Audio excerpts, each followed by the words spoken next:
Welcome everyone to the InFocus Servicing in NDC webinar.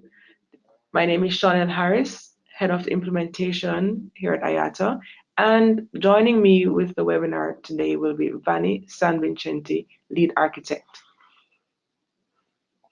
Just a quick word that we will go through the presentation on servicing, and then you will have an opportunity to ask questions towards the end of the webinar. During the course of the webinar, feel free to type your questions directly in the chat box, in the box that says questions, and we will respond to these during the presentation, okay? So with that, we will go ahead and get started with the webinar. Servicing in NDC. So just for us to be on the same page for this discussion, when we say servicing, we are referring to changes to a customer's order, either triggered by the customer or by the airline. And in the case where the changes are triggered by the customer, we're referring to the voluntary changes. So for example, the customer wants to change the date of their flight, they want to add a bag to their order, they want to cancel their flight. And those are voluntary servicing scenarios.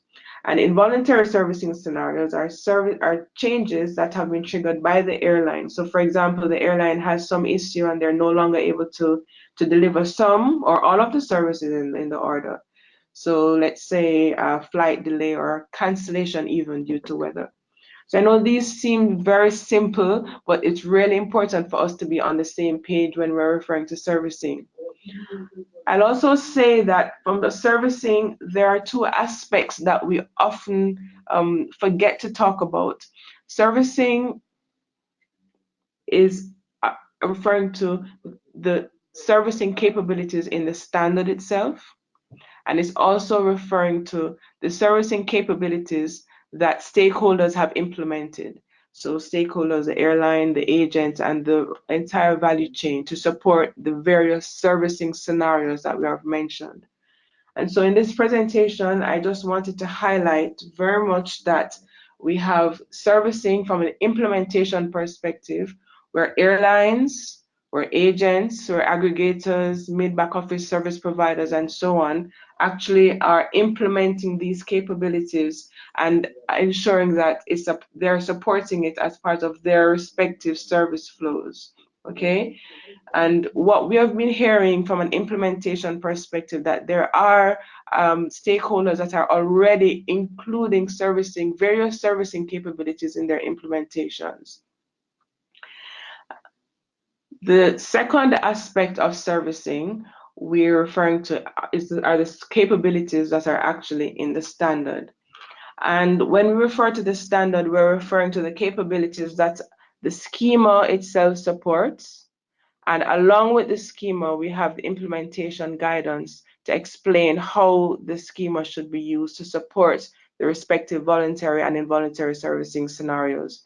And the schemas that are used to support these capabilities are here on the slide. So the order reshop, the order change, the OrderChangeNotif, and so on. And I'd make a special note that the servicing capabilities are already existing in the standard. From those who are implementing servicing using the 17.2 schema and beyond are very well poised to take advantage of the capabilities in the standard to deliver the various servicing capabilities, be it for voluntary or involuntary. But what we have done in the latest release that's actually going to be published in September this year is to ensure that there are some additional capabilities that will be introduced. These capabilities are really focusing on aspects that will help airlines to better automate these servicing capabilities. It will ensure that there are enhancements that puts the customer put the customer experience in a much better place than we have today. So for this, what I'm going to ask my colleague Vanni to highlight a few of the servicing features that are coming in 19.2. And just to note as well that these features are being described in the implementation guide. Okay, so Vani, over to you to just share with us a few of the features that are coming in 19.2. Thanks, Chanel. Good afternoon, everyone. So I'll be doing a brief overview of some of the features and improvements we've added to the upcoming 19.2 release. So I'll be looking at aspects in involuntary changes as well as voluntary. To begin with invol changes, we've focused on only certain use cases, namely schedule changes, disruption, scenarios of where PAX details are modified through a direct channel and need to be synchronized to the seller, as well as some payment status and payment scenarios. But so very briefly, the backbone of invol changes relies on the ability for the airline to synchronize these changes back to the seller. So what we did with the 19.2 release is fundamentally redesign the message that is required for pushing these changes, namely the OrderChangeNotif RQ message. And we looked at it from a very generic and technical perspective. We wanted this to be to function in a very flexible manner across the entire structure of the order. Though we visited specifically these use cases first, it actually would work and is future-proof for a number of other or any use cases in theory. So it's really designed to be an efficient data synchronization mechanism.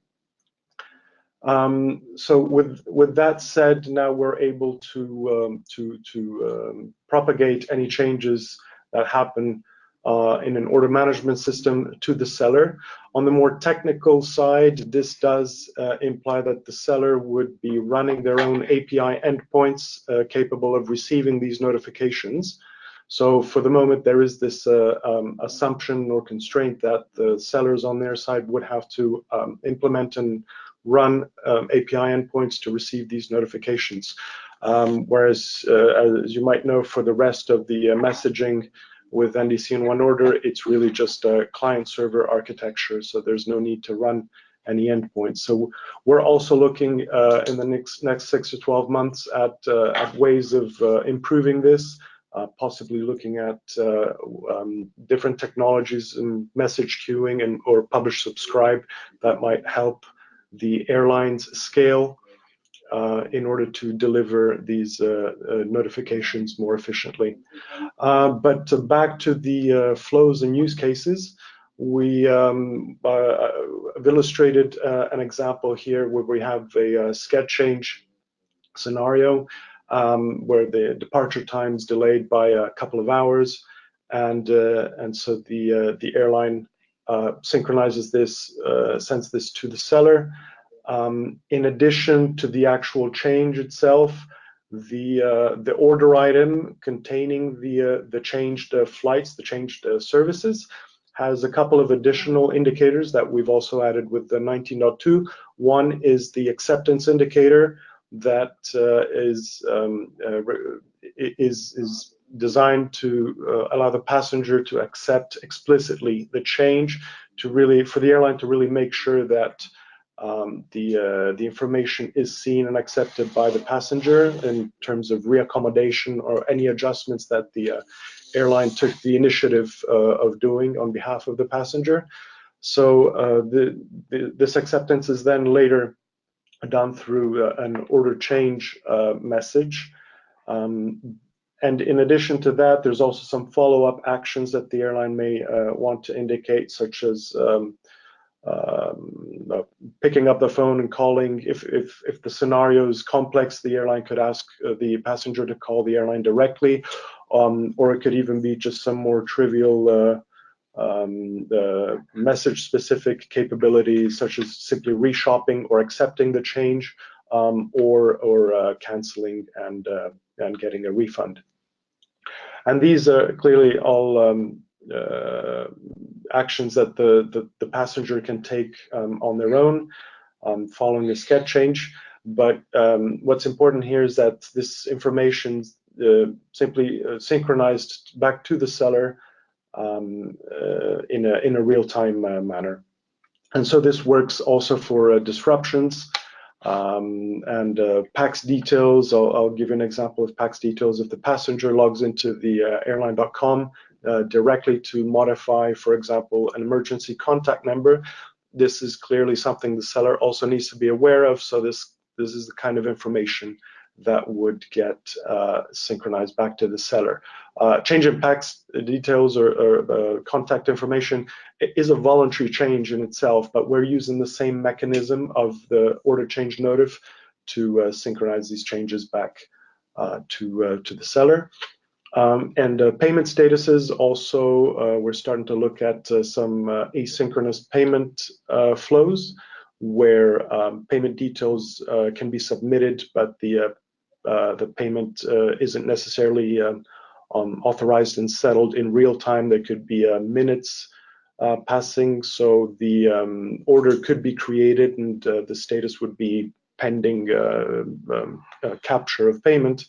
And then subsequently, as soon as the airline has processed and finalized the transaction, the payment status can be sent back to the seller to notify them that the payment went through, and then that tickets can be issued and everything that comes after that.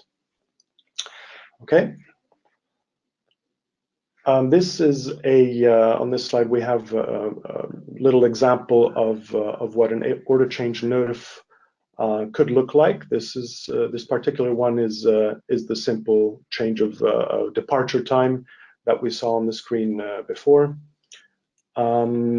So the way it's designed is that we show which information is changing and where, and to what it's changing to. So it's very lean. We're not adding any other information that either party or that the seller would already know. We're working under the principle that each party is able to persist certain information, like the snapshot of the order that the seller remembers and stores on their database.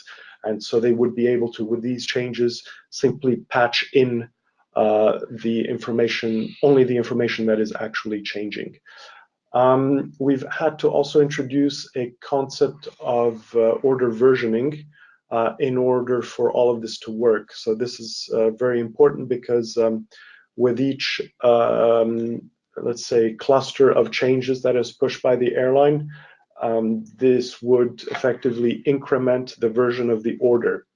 And this is useful particularly now because if sellers need to run their own API endpoints, and for whatever technical reasons the APIs go down and they are unable to receive 1 or 2 or even a day's worth of notifications, clearly they would have a discrepancy with regards to the version of the order on the airline side. So there would be a gap of changes.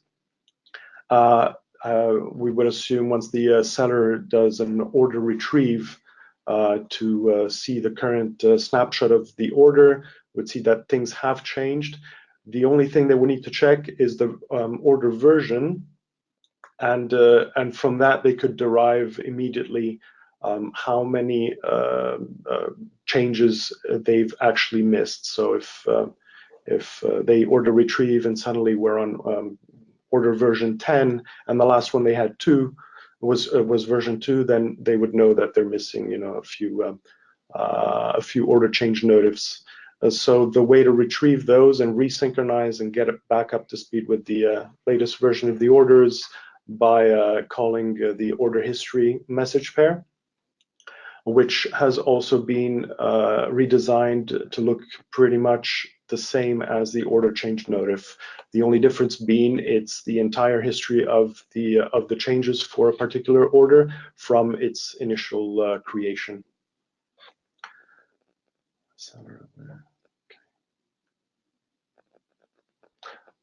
Okay, so that actually concludes the Invol. Moving to voluntary changes. We have several improvements in how reshopping and cancellations take place.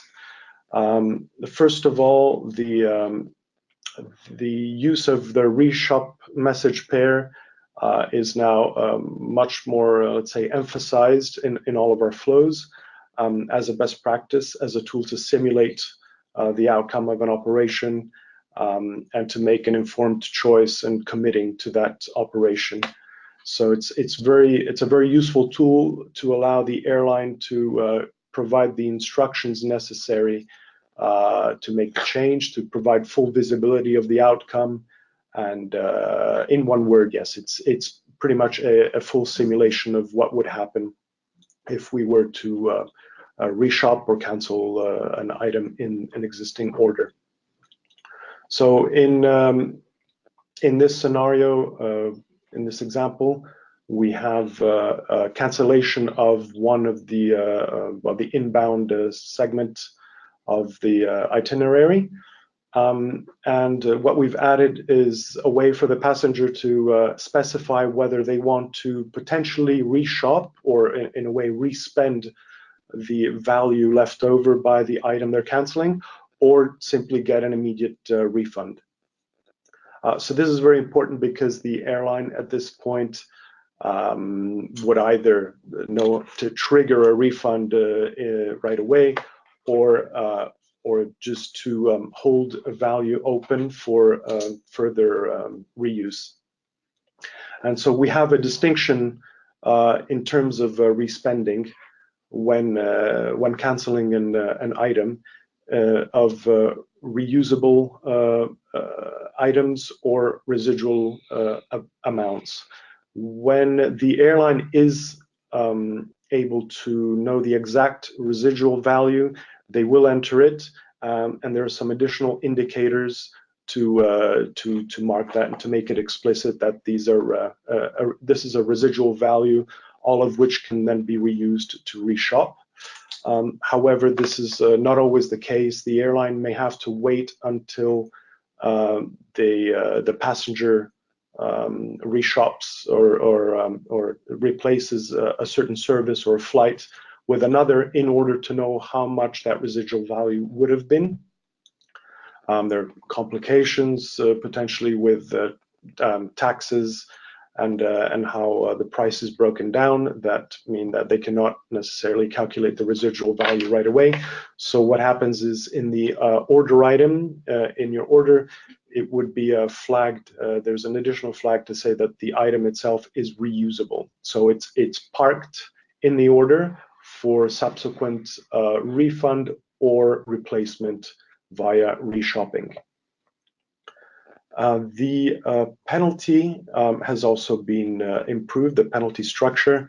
When canceling an item, the airline can show the penalty fee applied to the cancellation, and can also indicate whether it's netted into the amount or not.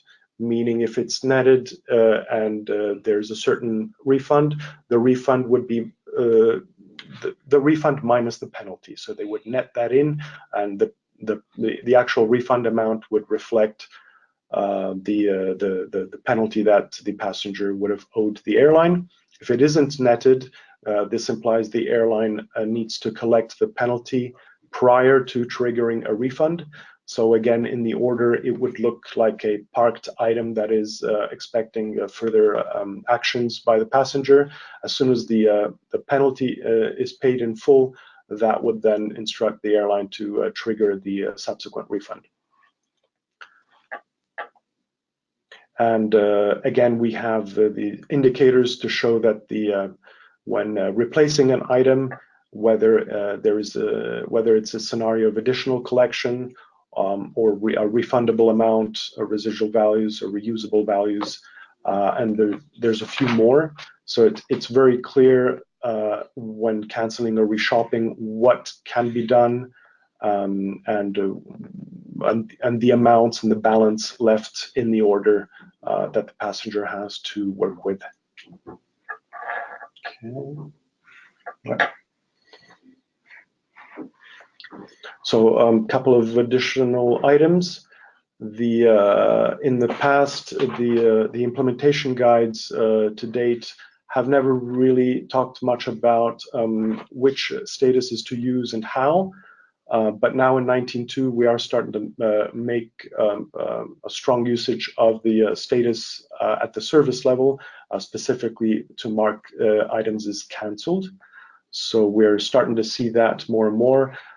As you might know, the available codes for these elements, the status elements, is quite large, but what we're starting to do is define exactly which of these many codes and statuses are actually required in specific NDC and one order flows.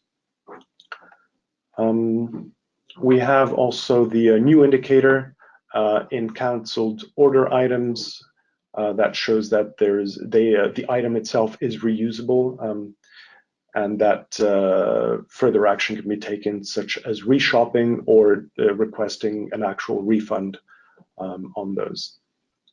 And finally, there is we've made an improvement to the way the reshop response can show that an item within a service within an order item cannot actually be changed. So this is particularly useful for partially flown segments, or where the outbound has been already lifted and consumed, and the outbound is changeable. So the airline with this new structure can basically show that the offer item that will replace the old order item can do so for the flights that have been unflown, but the item will still reflect the flown segments within the outcome, so in the reshopped order item. So we have some additional indicators such as unchanged to show that certain services that have been fulfilled cannot simply be cancelled or reshopped. That concludes voluntary changes. Thanks. Back to Chanel now. Thank you, Bunny.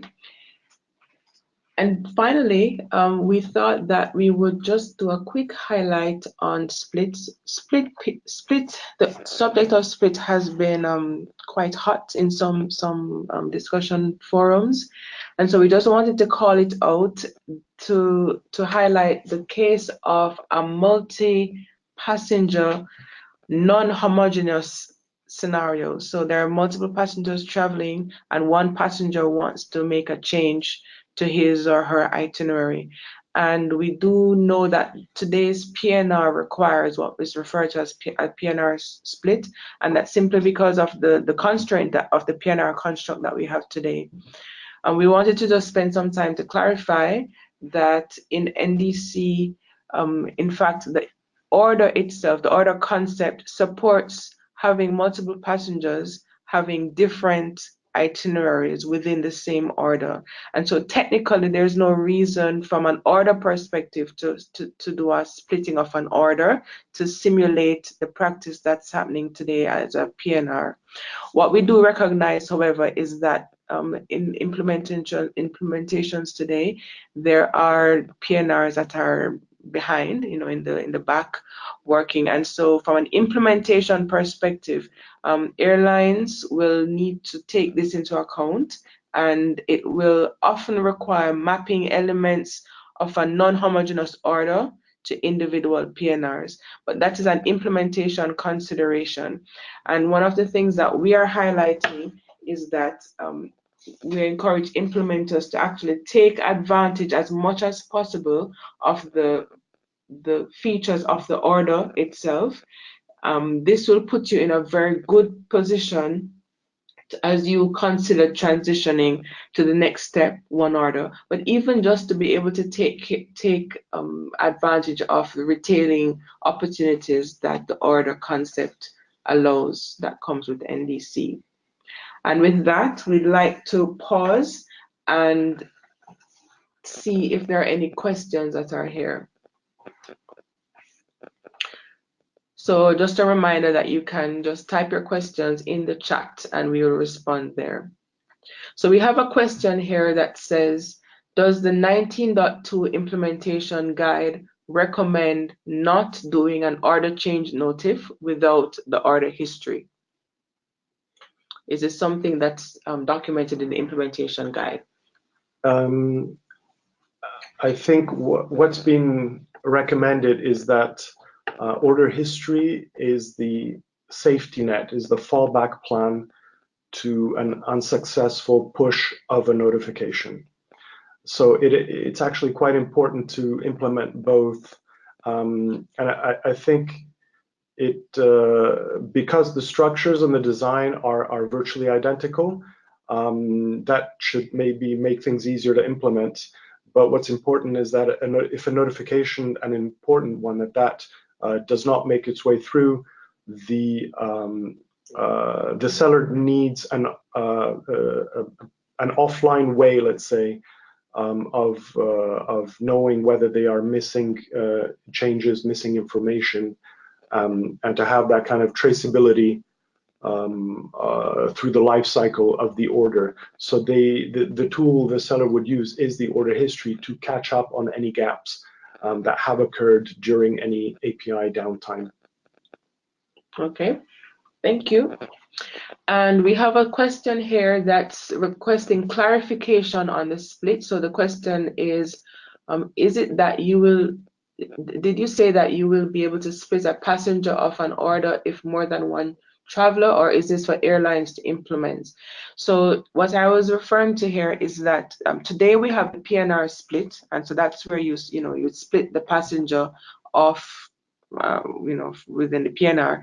Within the order itself, you don't need to do this. You do not need to do this.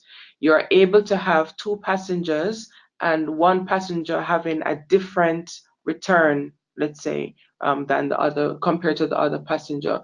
And what we're saying as well is that we understand that airlines have PNRs in the back that they need to map their orders to, and so the airlines would need to take this into account, as would the sellers, the agents, the TMCs, and so on. That in the back you may have a PNR or two PNRs that maps to one order. But it's just an important distinction to make, that technically the order supports both passengers being within the same order. There's no technical requirement from a standard perspective to actually remove one passenger to another order. So I hope this answers your question. Yes, thank you.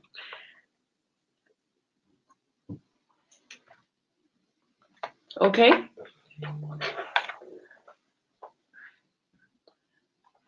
Thank you. So just in summary, our final slide, it's just to recap that in a nutshell, from 17.2 onwards to 19.1, the implementations, the standard support servicing.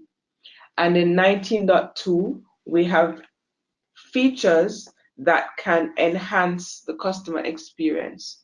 The value chain needs to implement these features in order to take advantage of the capabilities. Okay, so with that, we have no more questions, and thank you very much for your time today. This session is being recorded, and we will post the recording directly on AirTech Zone.